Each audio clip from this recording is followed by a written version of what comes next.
मेरे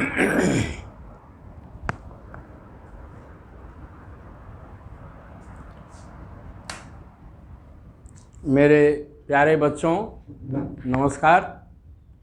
बेटा वर्ग क्लासेज में मैं अरुण कुमार राय आपका स्वागत करता हूं। आज हम लोग आपके दूसरे चैप्टर का, जहां हम लोगों को संख्याओं, पूर्ण संख्याओं, प्राकृत संख्याओं का हम लोग ज्ञान प्राप्त कर रहे हैं, उसमें इसका चैप्टर है 2.4 पूर्ण संख्याओं के गुण। चैप्टर नंबर है आपका 2.4। इसको आज हम लोग पढ़ेंगे। पढ़ाई शुरू करने से पहले सामान्य ज्ञान की बात, जैसा कि अगली कक्षा में मैं आपको बताया था कि श्री रविन्द्रनाथ टैगोर को नोबेल का साहित्य का पुरस्कार दिया गया था 1913 में। वह प्रथम भारतीय एवं प्रथम एशियाई भी थे। तो श्री टैगोर जी को यह पुरस्कार उनकी रचना गीतांजलि पर दिया गया था। गीतांजलि पर श्री टैगोर जी को नोबेल पुरस्कार मिला था। अब हम लोग अपना आगे का क्लास स्टार्ट करें। ये कह रहे हैं पूर्ण संख्याओं के गुण। जब हम पूर्ण संख्याओं पर होने वाली विभिन्न संक्रियाओं को निकटता से देखते हैं तो उनमें अनेक गुण देखने को मिलते हैं। संक्रिया मीन्स बेटा जैसे प्लस माइनस, 4-2, 4-3, ये माने जो माइनस प्लस भागा और गुणा के साथ जो क्रिया की जाती है उसको संक्रिया कहा जाता है। इन गुणों से हमें इन संख्याओं को अच्छी प्रकार से समझने में सहायता मिलती है। साथ ही ये गुण कई संक्रियाओं को बहुत सरल भी बना देते हैं। अब इन संक्रियाओं का पूर्ण संख्याओं के कुछ गुण हैं जिसके विषय में हम लोग अभी आगे चर्चा कर रहे हैं। आपकी कक्षा के प्रत्येक विद्यार्थी को कोई भी दो पूर्ण संख्याएं लेकर उन्हें जोड़ने को कहा जाए। क्या परिणाम सदैव एक पूर्ण संख्या आता है? आपके योग इस प्रकार हो सकते हैं। अब देखिए क्या कह रहे हैं। ये कह रहे हैं 7-8 बराबर क्या हो जाएगा? 15। जोड़ने के लिए कहे हैं 5-5 बराबर 10, 0-15 बराबर 15। और आगे कह रहे हैं, मान लीजिए 4-8 बराबर 12, 11-23 बराबर 34। इन संख्याओं को जोड़ने के बाद ये क्या संख्या है? यह प्राकृत संख्या है, यह प्राकृत संख्या है, यह क्या है? पूर्ण संख्या है। यह प्राकृत संख्या है, प्राकृत संख्या है। लेकिन अब प्राकृत संख्या को छोड़िए, आप पूर्ण संख्या लेकर चलिए। मतलब दो संख्याओं का जब हम आपस में योग करते हैं, दो पूर्ण संख्याओं का जब हम आपस में योग करते हैं तो एक दूसरी पूर्ण संख्या मिलती है। इनके कहने का मतलब यही है, दो पूर्ण संख्याओं का जब हम आपस में योग करते हैं तो क्या मिलता है? एक पूर्ण संख्या, नई पूर्ण संख्या मिलती है, जैसे ये आप लोग देख रहे हैं। ठीक, ऐसा नहीं है कि दो संख्याओं का जब आप योग करेंगे तो कोई दूसरी संख्या मिलेगी, नहीं, पूर्ण संख्या ही मिलेगी। दो पूर्ण संख्याओं का योग सदैव पूर्ण संख्या के रूप में ही हमको मिलेगा, प्राप्त होगा। फिर आगे कहते हैं पूर्ण संख्याओं के ऐसे ही 5 और युग्म लेकर योग ज्ञात कीजिए। क्या योग सदैव एक पूर्ण संख्या होगी? हाँ, सदैव दो पूर्ण संख्याओं का योग सदैव एक पूर्ण संख्या होगी। क्या आपको पूर्ण संख्याओं का कोई ऐसा युग्म प्राप्त हुआ है जिनका योग एक पूर्ण संख्या नहीं है? एकदम संभव नहीं है। कोई भी इस धरातल पर कोई दो पूर्ण संख्याएं ऐसी नहीं हैं जिनको योग करने के बाद अगली पूर्ण संख्या हमको न मिले। ऐसी कोई दो पूर्ण संख्याएं प्राप्त करना संभव नहीं है, आगे कह भी रहे हैं, जिनका योग एक पूर्ण संख्या न हो। हम कहते हैं कि दो पूर्ण संख्याओं का एक पूर्ण संख्या होती है। चूँकि पूर्ण संख्याओं को जोड़ने से पूर्ण संख्या ही प्राप्त होती है, इसलिए पूर्ण संख्याओं का संग्रह योग के अंतर्गत संवृत्त है। पूर्ण संख्याओं के योग का संग्रह योग। अब एक ये चार कह रहे हैं पूर्ण संख्याओं के संग्रह योग, यहाँ पर संग्रह योग, संग्रह योग क्या कह रहे हैं, यह संग्रह योग के अंतर्गत संवृत्त है। संग्रह योग के अंतर्गत संवृत्त है। कहने का मतलब यह है कि जब आप दो पूर्ण संख्याओं का आपस में योग करते हैं तो वह जो भी नई संख्या हमको मिल रही है, एक पूर्ण संख्या मिल रही है, और वह योग के संग्रह संवृत्ति का एक नमूना है। मतलब योग का जो संग्रह है, जो भी कुछ आएगा वह संवृत्त है, पूर्ण रूप से परिभाषित है।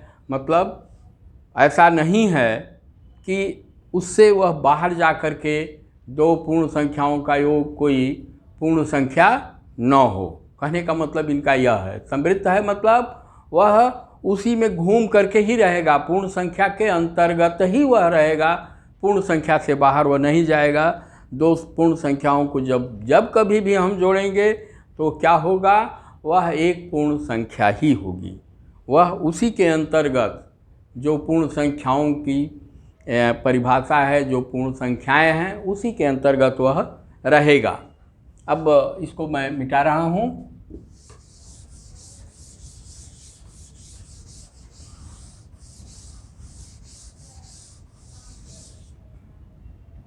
फिर आगे क्या कह रहे हैं,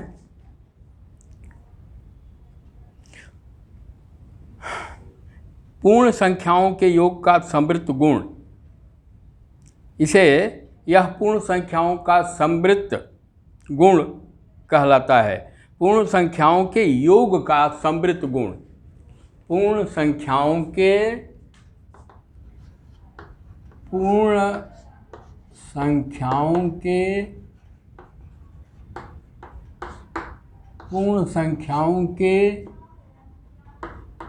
योग का संवृत्त गुण,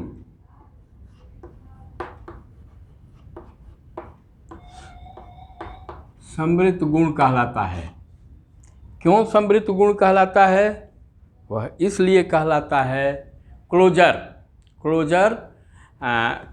थ्योरम, क्लोजर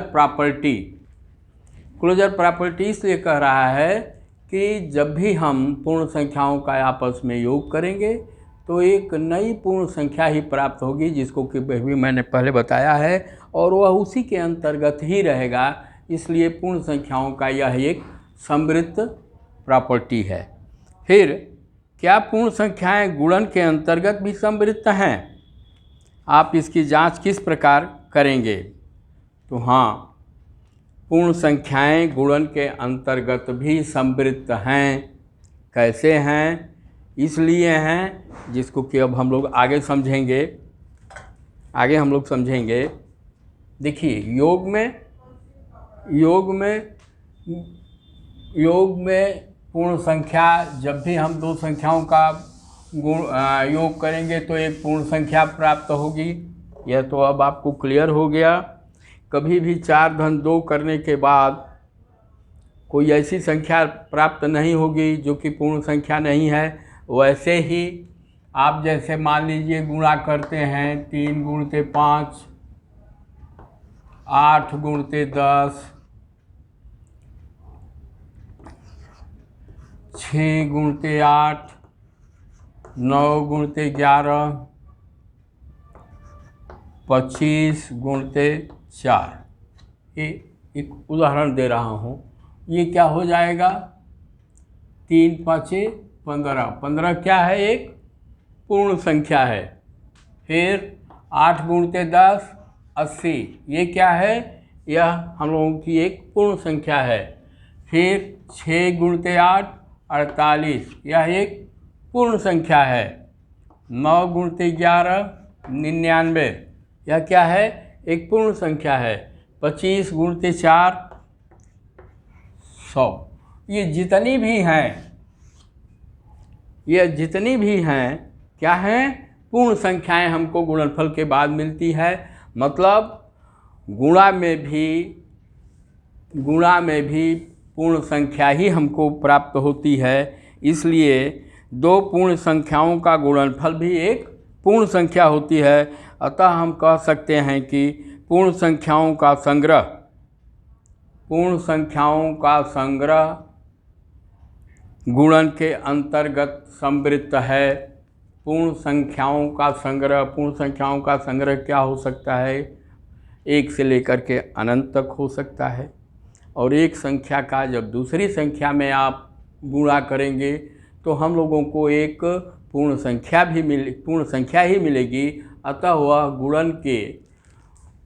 पूर्ण संख्या के गुणन के अंतर्गत वह भी संवृत्त है। मतलब क्या है संवृत्त है? मतलब 1 2 3 4 5 6 चाहे जितना भी आप लिखें, पूर्ण संख्याओं का आपस में गुणा करने के बाद हमको एक पूर्ण संख्या ही मिलेगी। अतः वह उसके अंतर्गत ही है, पूर्ण संख्या के अंतर्गत ही है। चाहे वह अनंत हो, चाहे जो भी हो, जो भी मिलेगी, क्या मिलेगी? हमें पूर्ण संख्या मिलेगी। पूर्ण संख्या ही मिलेगी। मतलब यदि आप जोड़ रहे हैं दो पूर्ण संख्याओं को तो पूर्ण संख्या मिलेगी। फिर यदि दो पूर्ण संख्याओं का आपस में आप गुणा कर रहे हैं तब भी एक पूर्ण संख्या ही मिलेगी। मतलब ऐसा नहीं है कि चाहे योग हो चाहे गुणा हो और आपस में पूर्ण संख्याओं का हम लोग संक्रिया कर रहे हैं तो वह पूर्ण संख्या से बाहर जा कर के कोई हम लोगों को रिजल्ट दे।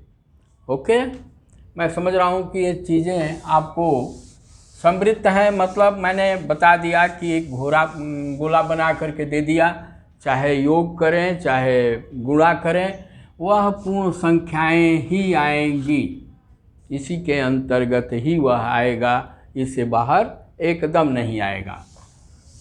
वह जो नया रिजल्ट है। अच्छी बात। अब क्या है?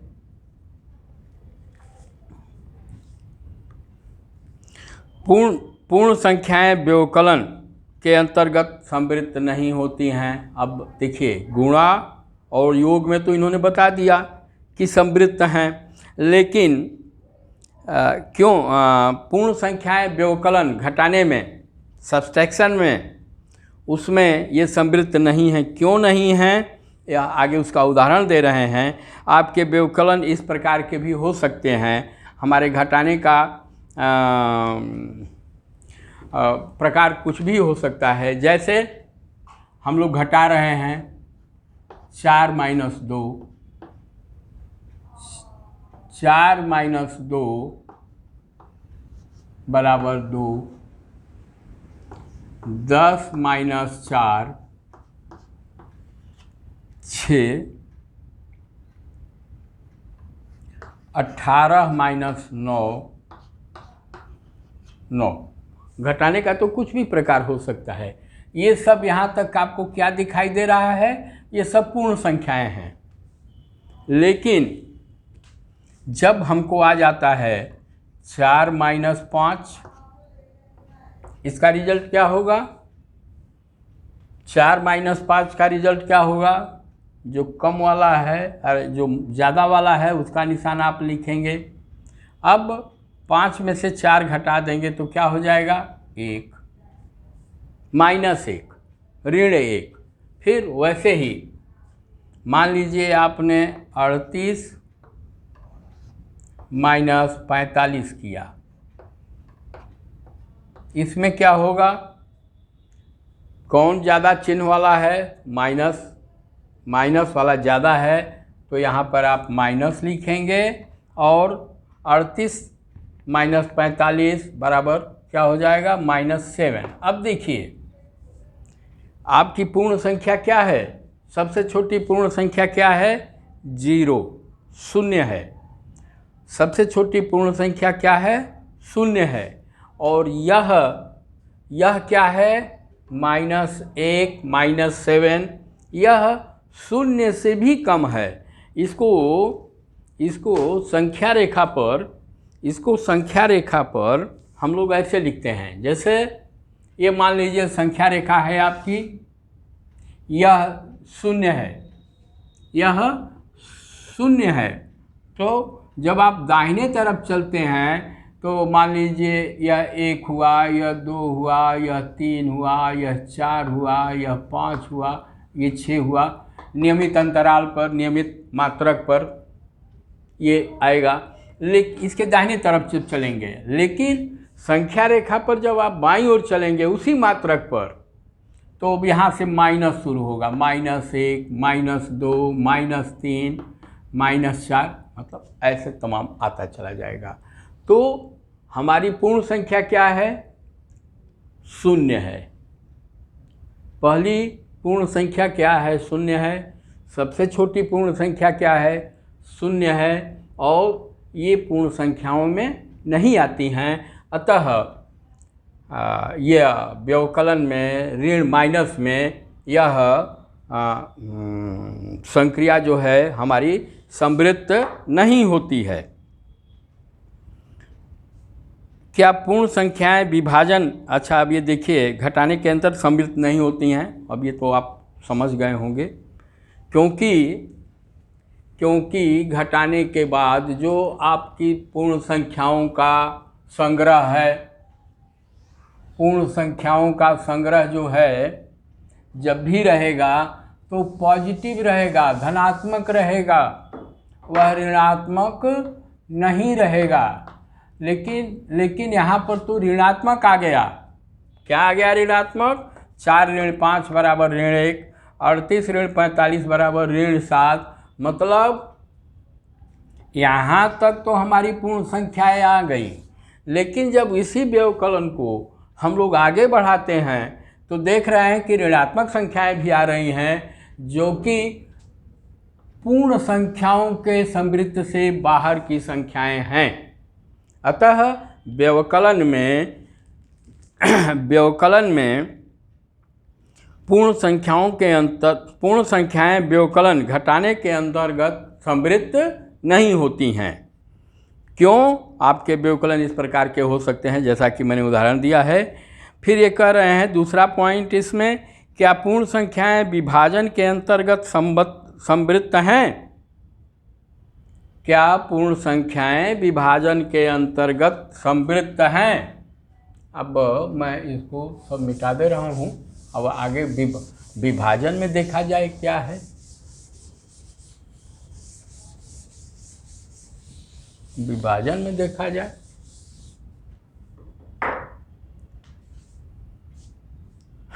अब यह भाग का उदाहरण दे रहे हैं। क्या पूर्ण संख्याएं विभाजन के अंतर्गत संवृत्त हैं? नहीं हैं। क्यों हैं? इसको हम लोग आगे करेंगे। निम्न सारणी को देखिए, 8/4, 8/4 बराबर 2, फिर 5/7 बराबर 5/7,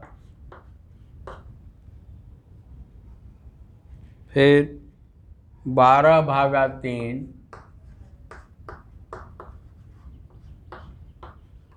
4 6/5।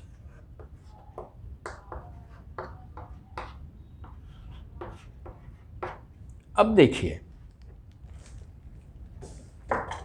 यह कह रहे हैं कि भाग में यह संवृत्त नहीं है। क्यों? देखिए 8/4 को जब हम लोग हल किए तो 2 आया, यह एक पूर्ण संख्या है। तो 5/7 करने पर यह 5/7 आता है, 5/7 पूर्ण संख्या नहीं है। 12/3 करने पर 4 आया, यह एक पूर्ण संख्या है।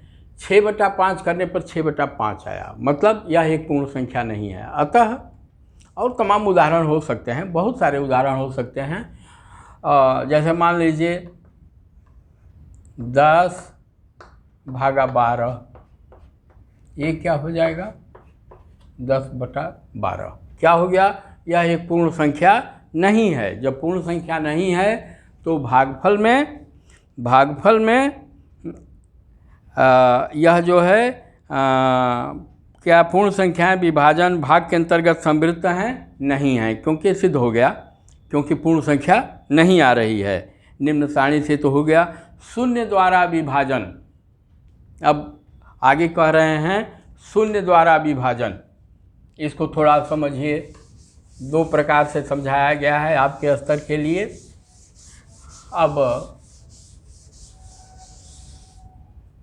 ये कह रहे हैं कि एक संख्या से विभाजन भाग देने का अर्थ है कि उस संख्या को बार बार घटाना। हाँ ठीक है, बार बार उसको घटाइए। कितने भागों में वह जा सकता है, कितने बार वह घट सकता है, कहने का मतलब जैसे 8 में से 8/2,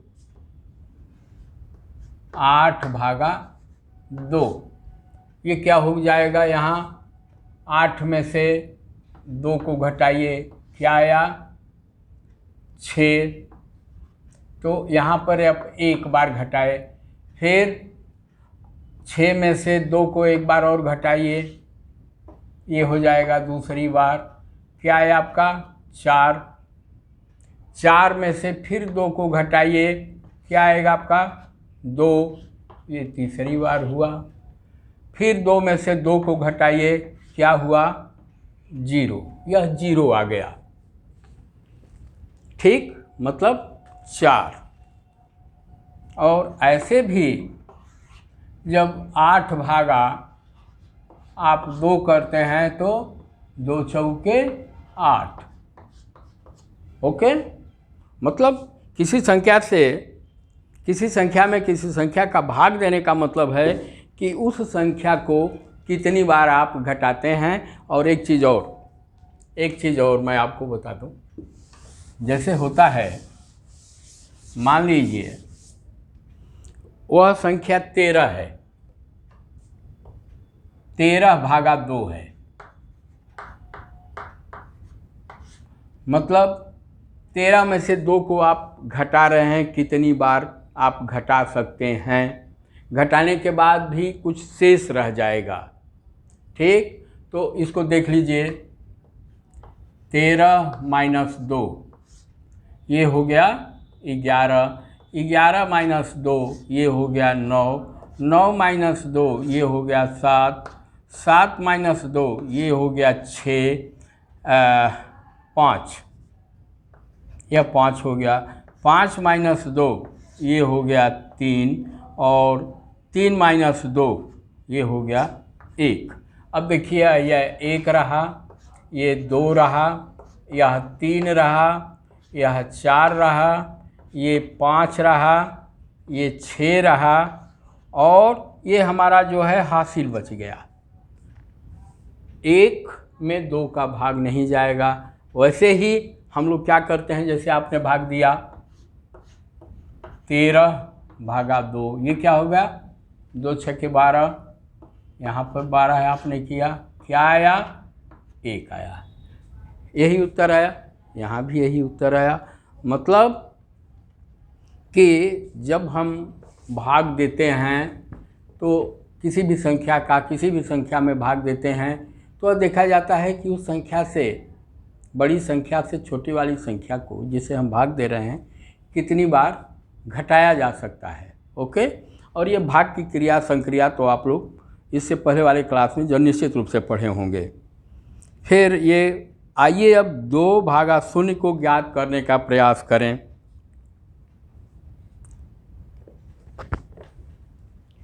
ये 2/0 कर रहे हैं।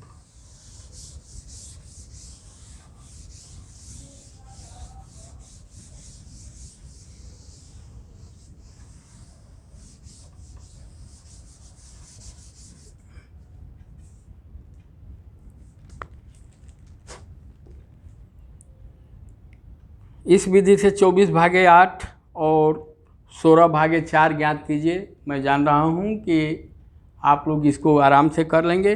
अब 2 से ज्ञात कीजिए। ये 2/0 कर रहे हैं, तो अब ये घटाने वाली प्रक्रिया देखिए। 2/-0 क्या होगा? 2, फिर -0, 2, फिर -0, 2, फिर -0, 2, मतलब यह अनंत काल तक ऐसे करते रहेंगे, हमारा रिजल्ट यही आएगा। मतलब प्रत्येक बार घटाने पर हमें 2 पुनः प्राप्त होता है। क्या यह प्रक्रिया कभी समाप्त होगी? नहीं, कभी नहीं समाप्त होगी। हम कहते हैं कि 2/0 परिभाषित नहीं है। वैसे ही आइए 7/0, ये भी परिभाषित नहीं है। ठीक, मतलब पूर्ण संख्याओं का 0 से विभाजन परिभाषित नहीं है। और एक चीज़ और मैं आपको बता दूं, आगे जा कर के आप लोग जानेंगे। मैं इसको किसी भी पूर्ण संख्याओं का 0 से विभाजन परिभाषित नहीं है। मतलब यह कि यदि आपने 0 से भाग दिया किसी संख्या में तो कौन सी पूर्ण संख्या आएगी यह कहा नहीं जा सकता। और क्यों नहीं कहा जा सकता, तो अब मैं एक उदाहरण दे करके बतला रहा हूँ आपको। उसका वैल्यू क्या होगा? उसका वैल्यू आता है जिसको हम लोग इनफाइनाइट कहते हैं, अनंत कहते हैं। अब वह कैसे आता है मैं बतला रहा हूँ। जैसे मान लीजिए आपने 40 को 40 से भाग दिया,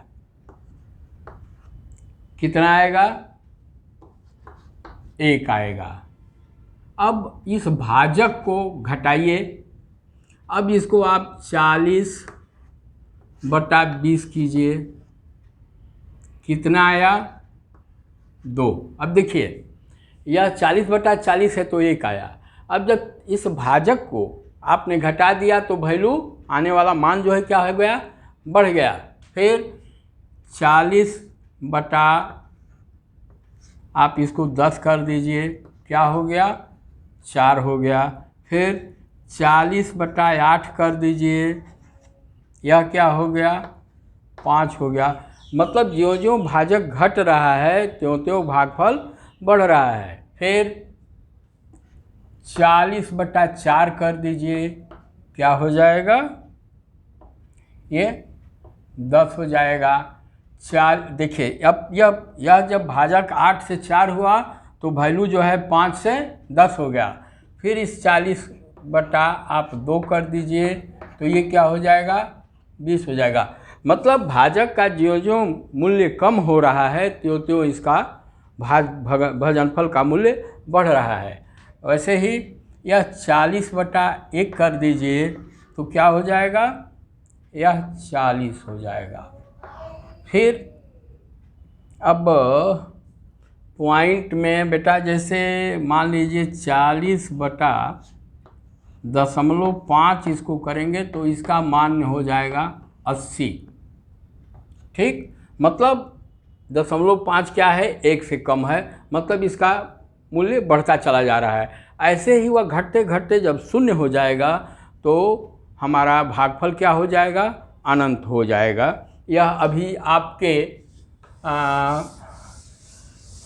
पाठ्यक्रम से बाहर की चीज़ है। इसके लिए बहुत परेशान होने की बात नहीं है। गणित जब आप आगे पढ़ेंगे तो ये सब कुछ आप जान जाएंगे। और आज की पढ़ाई अब मैं यहीं ख़त्म कर रहा हूँ। सामान्य ज्ञान की बात डॉक्टर सी.वी. रमन को फिजिक्स के क्षेत्र में, भौतिक विज्ञान के क्षेत्र में नोबेल पुरस्कार प्राप्त हुआ था। श्री रमन हमारे देश के एक बहुत बड़े वैज्ञानिक थे। यदि यह आपको अच्छा लगा हो तो कृपया इसे आप लाइक करें, शेयर करें एवं सब्सक्राइब करें। धन्यवाद।